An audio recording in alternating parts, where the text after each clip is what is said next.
This is the Aftermarket Radio Network.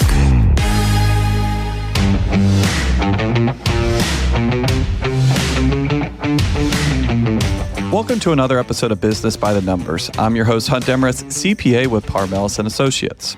With the holiday season in full swing, or by the time you listen to this wrapping up, what better time to talk about making sure that you keep the proper reserves, don't spend too much cash, take too much cash out of your business, and everything else in between. Some common mistakes coupled with some common tips on maintaining reserves and not squandering away your cash and putting yourself into a cash crunch. Before we get into that, I just want to stop and say thank you to you and the rest of the dedicated listeners. Remember, if you have a question that you want to hear answered on an episode, if you have a question for me or anything else in between, shoot me an email at podcast@parmelis.com. Also, we cannot forget our dedicated sponsors, NAPA Tracks and Promotive, for being such loyal supporters of the show. If you need a new shop management software, give Tracks a call. And if you're looking to recruit that next person, give Promotive a call. For over 30 years, NAPA Tracks has made selecting the right shop management system easy by offering the best, most comprehensive SMS in the industry. We'll prove to you that Tracks is the single best shop management system in the business. Visit them online at napatracks.com. That's NAPATRACS.com. Great news! You now have a hiring partner to help you with the heavy lifting of hiring your next superstar. Introducing Promotive, a full-service staffing solution for your auto repair shop. Visit them online at gopromotive.com. The whole idea of this episode is cash, keeping reserves. Let's be clear about this. When I'm talking about cash on here, I'm not actually talking about cash. If you want to talk about cash and the whole thing in between of physical green cash, that's a whole separate topic. But when I talk about cash, I mean money in the bank, meaning money that I can touch immediately. Not something that's tied up, not something that's an investment that I can't get for 6, 8, 10 months on this. No, truly cash in a bank account, savings, checking, etc. When we're talking about this, we're talking about cash and what people make mistakes to get their reserves too low, to put themselves into a cash crunch position. We've already got over the idea of cash is not actually cash. Right? That could be credit card deposit, electronic funds in your bank account. What is a good number for reserves? And this is something that I'll be upfront on, and until we talk about this a little bit later, that will confuse you a bit of there is generally no such thing as too much reserves. Like I said, we'll talk about this in a little bit. It is a champagne problem. I don't want you to have $3 million in your business. But if you do, you're probably not going to be mad because of cash flow reasons. That being said, Hunt, cut through this. How much money should I have in my bank account? General rule of thumb here is 3 to 6 months of operating expenses. How much does it cost to keep your lights on? If you were to have no sales, could you operate for 3 months and still survive? 3 to 6 months of operating expenses on it. Do you not know what your operating expense is? Hunt, I don't know if it's 20 grand. I don't know if it's 30 grand. What the heck is this? Give me another kind of just rule of thumb. Well, generally, people's operating expenses are around a third of their monthly sales, or they should be. If you want to look at it this way, if you want to get a good target for your reserves, 1 to 2 months of your monthly sales. Works out to be a really similar number. And either way on this, but those are going to get you in a pretty good spot. Let's keep in mind of what could make me skew that number depending on who I'm talking to. Let's say you have a super consistent business and you look at the trailing 12 months of your financials and you don't have a month where you lost money. You made profit every single month. If you're good with your money, if you don't strip a bunch of money out of that business and you don't have a ton of debt on it, if I had to guess, your bank account kept on going like this and this and this. So if you have a really consistent business that has a really strong record of profitability, you could operate your business with maybe 1 week of operating expenses because the bank account never goes down. It keeps on going up. If you have that business, congrats. You have a cash cow. You have a very, very steady business. The general rule of thumb is most shops are not like that at all. And this is the one thing that still to this day, after doing this almost 20 years, still surprises me is even my top shops have months out of the year, probably 2 or 3, where they lost money, which is very strange for a lot of later stage businesses. The reason that your business can be a bit cash flow tight, even though if you look at the year to date, you might have made 200 grand, is your business goes like this. Think about when you pay your sales tax once a month. Think about when you pay your payroll 2 to 4 times a month. Think about some of your rent expenses. That's 1 time a month. And then you have payments spread throughout the month, work throughout the month. Now, God forbid that you're doing fleet work, you're doing restoration work, because then it pushes the payment even a couple months farther out from these jobs. If you're looking at this, do not confuse profit and cash. I am not talking about profit issues. I'm talking about cash flow issues. So if you're looking at this and say, well, hon, I made a profit. Why am I ever dipping down in cash? Profit looks like this. It's assuming a straight line that you made $500 a day for 20 days, and that got you $10,000. Realistically, probably what it was is you made $2,000, you lost $500. You made $3,000, you lost $1,500. This is what your cash flow is doing, and this is what your business. Now, smoothing out on the month, smoothing out on the year, you don't see those peaks and valleys. And if you have high enough reserves, those peaks and valleys never get you into a situation where you're running out of money. Okay, this is the I wanted to translate, obviously, the basic idea of why we need reserves and how much you should have, but also a lot of times just make you feel a little bit better of, hey, doesn't mean that you have a bad business if you have cash flow issues. Maybe you just don't have that baseline reserves enough, and just a month day-to-day swings is too violent for the amount of reserves that you have. If you got a really violent business, you might need to have 6 months, and that still might be a little bit tricky if someone strings you out a bit. Compared to the other side of this, if you're super consistent, you never run out of money. You could probably operate with very, very little in a bank account. Now that we got the foundation, now that you guys know the basics on this, let's talk about our first mistake on here. Mistake number one, the most common thing that I see my shop owners make as far as decisions or mistakes as far as mismanaging their assets, mismanaging their cash, is draining their business of cash. You are your own worst enemy. My clients are my own worst enemy in most cases. Being self-employed is a little bit tricky. And where this kind of differs from a W-2 job is where some people get themselves into trouble and where it relates to this cash. So if you're working for someone else, you're getting a paycheck on it and you run out of money, you ran out of money. You got to go get credit cards, you got to go get loans, and you can mess up your personal finances pretty good. Don't get me wrong. If you're not self-employed, you could still mess up your personal finances. However, if you're self-employed, you can quickly mess up your personal and business finances, and you probably have a lot more access to borrowing money. What I see a lot of times is if someone is not self-employed, there's only so much that they can borrow. But my clients are self-employed. They're confusing profits and wages from their business with access to capital from the business. Are you tapping lines of credit in the business? Did you get SBA or EIDL money in the business name and you took those out and you're living off of these? The number one issue that I see when I talk to my clients and they look at this and they say, hon, I don't have any cash, is generally not their net profit percentage. It's generally, hey, your net profit can always be better, but the lifestyle you're trying to live is a $500,000 lifestyle, and your business is only generating about half that in profit. A disconnect between what your business is currently generating and the lifestyle that you want to live. In the long run, my most successful, my wealthiest clients are the exact opposite. They're making $500,000 a year and they're living off of $250,000. And the difference is going to reserves, whether it's in a business, whether it's in their own retirement, whether it's in their own outside investments. And I can assure you, and we'll talk about this a little bit later, my clients that do that have a lot easier business to run. Generally, those are a lot more consistent, and ultimately, they probably have a little bit easier and less stressful life. Going on the exact opposite of that, of why do I see the stress level high on my clients that don't have the reserves or are always fighting that cash position? Because you have to start making decisions based on your checkbook, not based on what's best for the business. And I see this time and time again. Cash flow is tight. People aren't saying yes to work. So you start discounting jobs and start getting work accepted so that the money starts flowing in. But what are you doing? You're selling work at a lower rate. So you have decreased sales, decreased gross profit. You're trying to get back cash. And at some point, you're almost shooting yourself in the foot. Just like we talked about before of robbing Peter to pay Paul. Maybe you haven't ever done this and you should consider yourself a lucky one. But a lot of people, especially when you're new in business, probably got bit by the sales tax first couple months or maybe when things got tight. Remember, on sales tax, you're collecting the state or the county's money throughout the month, and then you got to pay a lump sum payment the following month.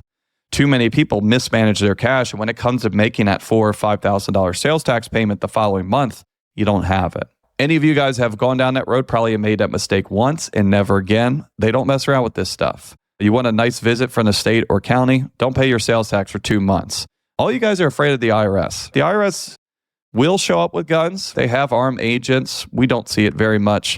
This year alone, I'm sitting here almost the end of the year. So this will be the last episode of the year. I've had probably 6 clients that have had armed agents come into their shop this year because of sales tax. Pay your sales tax, guys. They don't play around. Also, I've had one client in jail for sales tax this year too. So yeah, if I haven't scared you enough on it, do not get your cash by the state or county sales tax. And then the last one on here, killing your cash on here or drain your business of cash, is getting into high interest rate debt. I get it. Times are tough. And we're going to do an episode in the coming weeks here about, Hunt, I need cash. Where should I go? But one of the scariest things is getting into these 20, 30% interest rate loans with really quick repayment on it.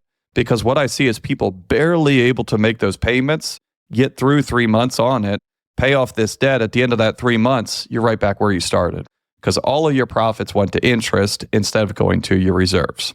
Why does this stuff happen and how can we stop this? So the overall idea here is you need to take control of your personal finances. If this mistake sounds most relevant to you, the hardest part is if I'm your client, I probably can't help you with this, and neither can your accountant. Because generally, if you're having this issue, you don't have a business financial issue, you have a personal financial issue.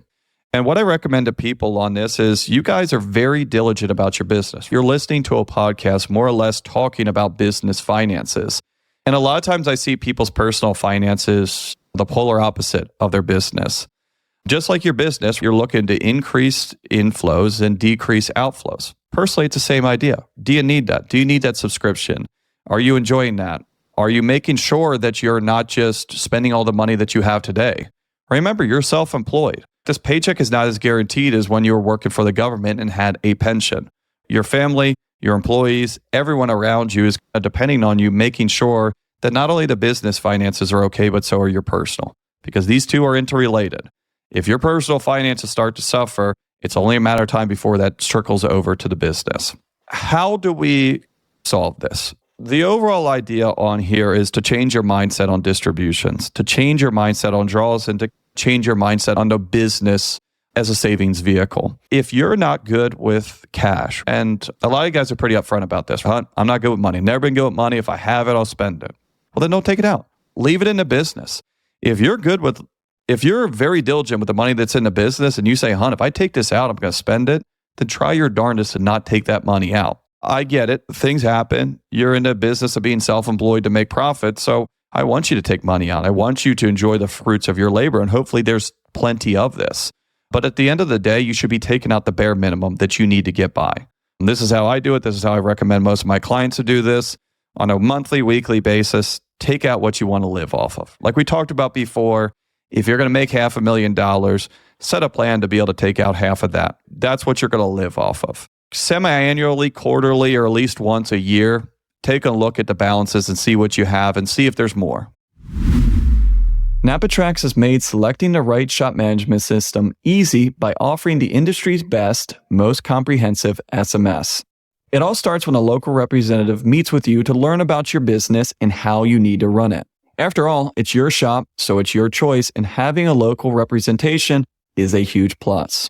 Customizing Trax to your business, whether you're a one-person shop or a large multi-bay or multi-location company, our representative consults with you to help optimize your shop's workflow, efficiency, and profitability. And unlike the other guys, we'll be there for you after installation with the best training and support in the business with a learning management system tailored to each role in your company. Simply put, Trax was designed and built for shop owners just like you. Visit on the web at napatrax.com. That's NAPATRACS.com. Are you tired of spending endless hours searching for the perfect talent to join your team? Promotive is your full-service automotive staffing solution. At Promotive, we believe in being more than just a recruiting agency. We become an extension of your team, working tirelessly to ensure we place the right talent with the right shops. With our always be recruiting mindset, we're constantly seeking out the best professionals in the industry. We manage 90 to 95% of the recruiting process, taking the burden off your shoulders. When you partner with Promotive, you gain a dedicated recruiter and account manager who will work closely with you, understanding your unique requirements and seeking out candidates who fit seamlessly into your shop's culture. We'll ensure that every candidate we present is thoroughly vetted and aligned with your needs. With Promotive, you'll have a peace of mind knowing that we're handling the recruitment process with expertise and precision. We don't just match resumes, we match character, culture, and long-term success. Visit our website at gopromotive.com today and experience the power of Promotive's expertise and dedication. Together, we'll build a stronger and more successful team.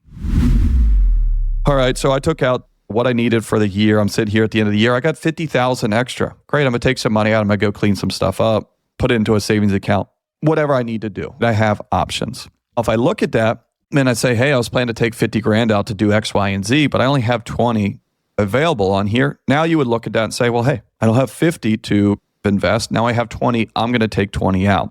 The difference between that and what some of you guys are doing right now to get yourself into trouble is once you realize that you've taken out too much money out of your business, you generally don't have that personally to inject back in there. So it's almost a one-way street. Whereas if you leave it in the business, when you're diligent with your business finances, it still is there, or whatever you have available is there at the end of the 6 months, at the end of the year, and making sure that you don't overdraw out of the business.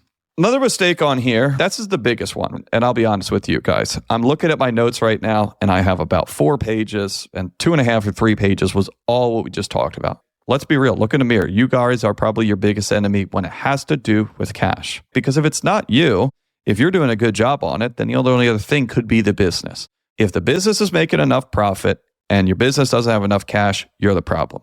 If the business isn't making enough profit and it doesn't have any cash, then you need to fix the business. Kind of 2 different options here. Mistake number 2 is a champagne problem. I hope that you make this mistake because that means you probably did something right, but that is keeping too much cash in the business. Remember, the reason that you set your business up as an LLC, the reason that you made yourself incorporated, that you have the legal protection that you do. But remember, that legal protection limits the liability of you personally. It does not limit the liability of the business.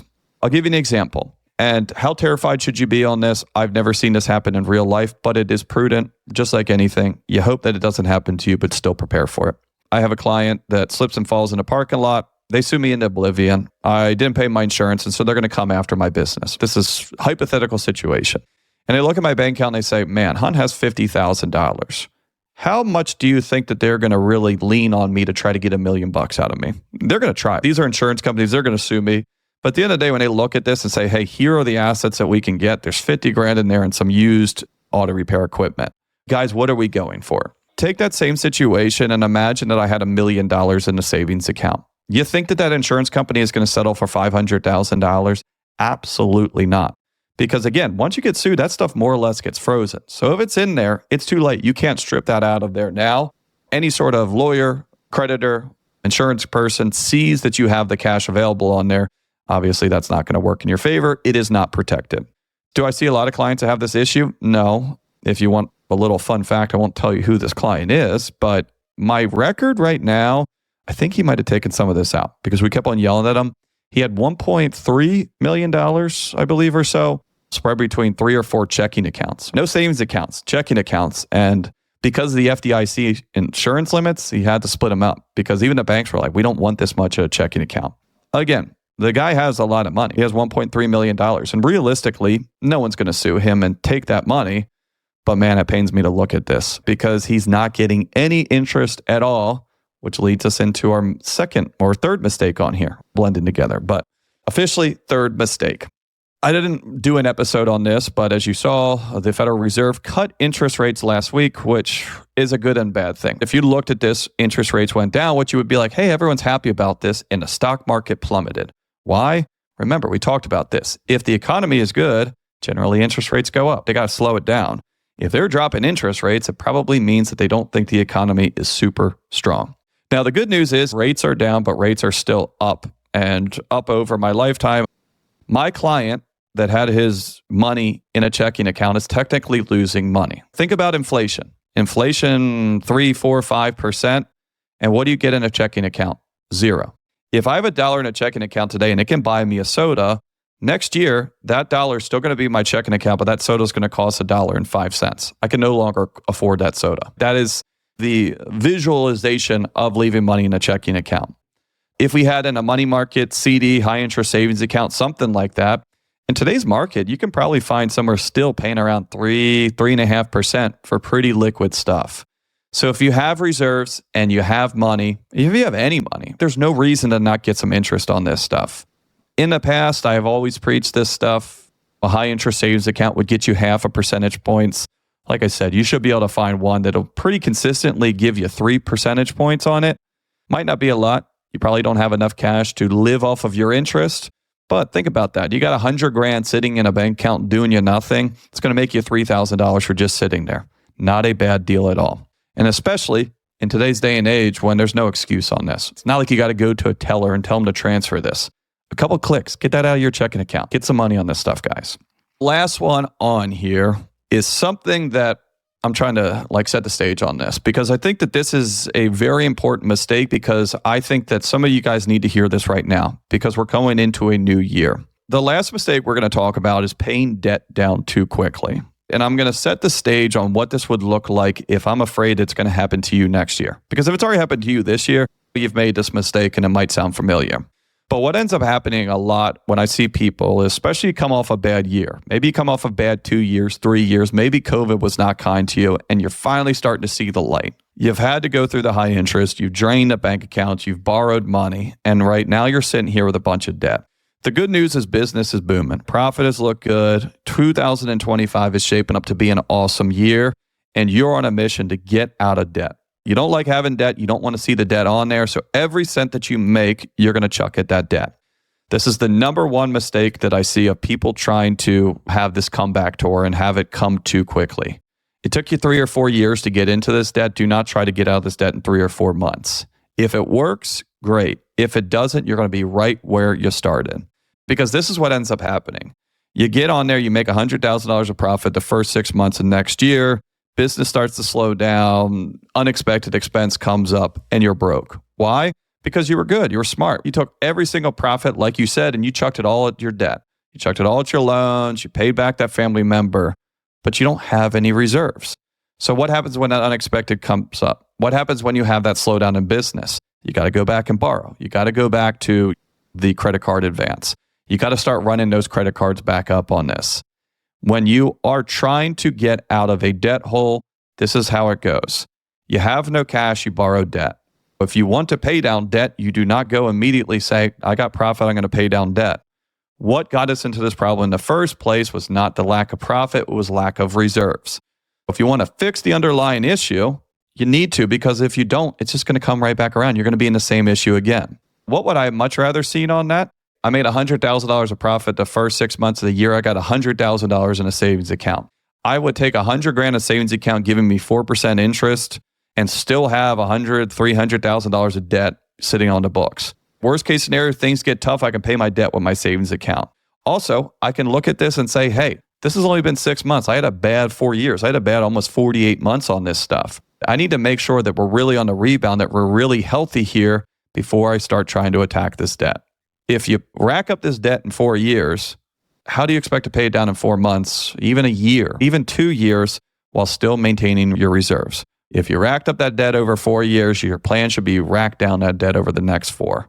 Do not get yourself in a cash crunch just to pay down debt. Dave Ramsey's not always right. My clients that have a stress business versus a stress-free business generally has nothing to do with how much profit they're making. However, it generally has everything to do with how much money they have in a bank account. Cash keeps the light on.